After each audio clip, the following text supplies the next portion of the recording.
మీరు ఏదన్నా ఒకటి చేయాలనుకున్నప్పుడు మనసులో ముందు అనుకుంటారా, అనుకోకుండానే చేస్తారా? మనం అనుకోకుండా చేసేవి కూడా బోల్డ్ ఉన్నాయి. సో మన ఆలోచనలు చాలా ఉంటాయి. చాలా మట్టుకు కొన్ని జరుగుతాయి, కొన్ని జరగవు. ప్రార్థనలో పెట్టిన తర్వాత కూడా కొన్ని క్యాన్సిల్ అవుతాయి. అది ఎలా అయింది? అది మన చేతగాని పని అనుకోక్కర్లేదు. లేకపోతే ఎన్ని ఆటంకాలు వచ్చినా నేను పెట్టేస్తానని మొండిగా పెట్టేయకూడదు.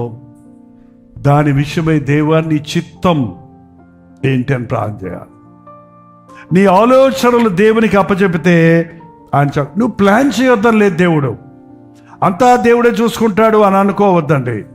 You need to plan. ప్రణాళికలు వేయొద్దని దేవుడు చెప్పలేదు, కానీ చింతించొద్దని చెప్పాడు.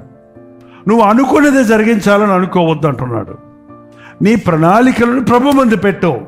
అది ఎస్ అంటాడో నో అంటాడో, ఆయన దాన్ని మారుస్తాడో మనకు తెలియదు. దీనికి ఈ మోల్డింగ్ అండ్ మెల్టింగ్ ప్రాసెస్ అంతా ఎక్కడ జరుగుద్దంటే ఇన్ ప్రేయర్. ఒక మాటలో చెప్పాలంటే మీరు ఏది చేసినా ప్రార్థనలో చేయండి. ఏ నిర్ణయం చేసినా, ఇల్లు కట్టాలన్నా, పెళ్లి చేయాలన్నా, బైక్ కొనాలన్నా, ఉద్యోగం వెళ్ళాలన్నా, బిడ్డల విషయంలో ఒక నిర్ణయం తీసుకోవాలన్నా, మీరు అనుకున్నది నేను అనుకున్నాను పుట్టప్పుడే అనుకున్నాను, అప్పుడే అనుకున్నాను అని చెప్పొద్దు. దేవా నీ చిత్తం ఏంటి అని అడగండి. అది ఆయన తగిన సమయంలో నీ కొరకు ఆయన కలిగి ఉన్న ప్రణాళికలు ఆయన నెరవేరుస్తాడు. హల్లెలూయా.